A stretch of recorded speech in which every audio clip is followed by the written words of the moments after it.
Invité. Nicolas Bay est avec nous. Bonsoir Nicolas Bay, eurodéputé, membre du bureau exécutif du Rassemblement national. Vous êtes en direct de Strasbourg. Strasbourg sous le choc. Avait-on finalement un peu oublié cette menace terroriste selon vous? Je crois que tous les Français savent que cette menace, elle reste très prégnante. Heureusement, depuis plusieurs mois, nous n'avions pas été frappés, mais évidemment, à nouveau, le terrorisme islamiste a frappé hier la France, en l'occurrence ici à Strasbourg.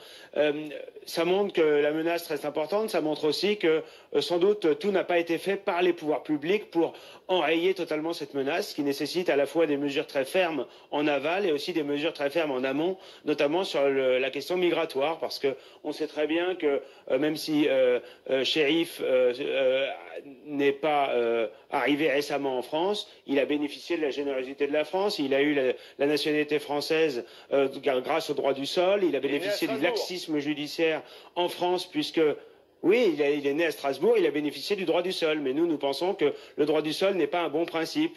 Nous sommes attachés au droit du sens et au droit de la filiation.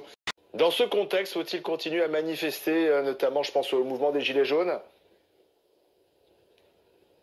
Écoutez, moi, je n'ai pas à dire aux Gilets jaunes ce qu'ils doivent faire ou pas faire, mais il est certain qu'on est dans un moment très grave, très solennel. Les forces de police sont mobilisées pour le mettre hors d'état de nuire et j'espère qu'elles y parviendront le plus rapidement possible.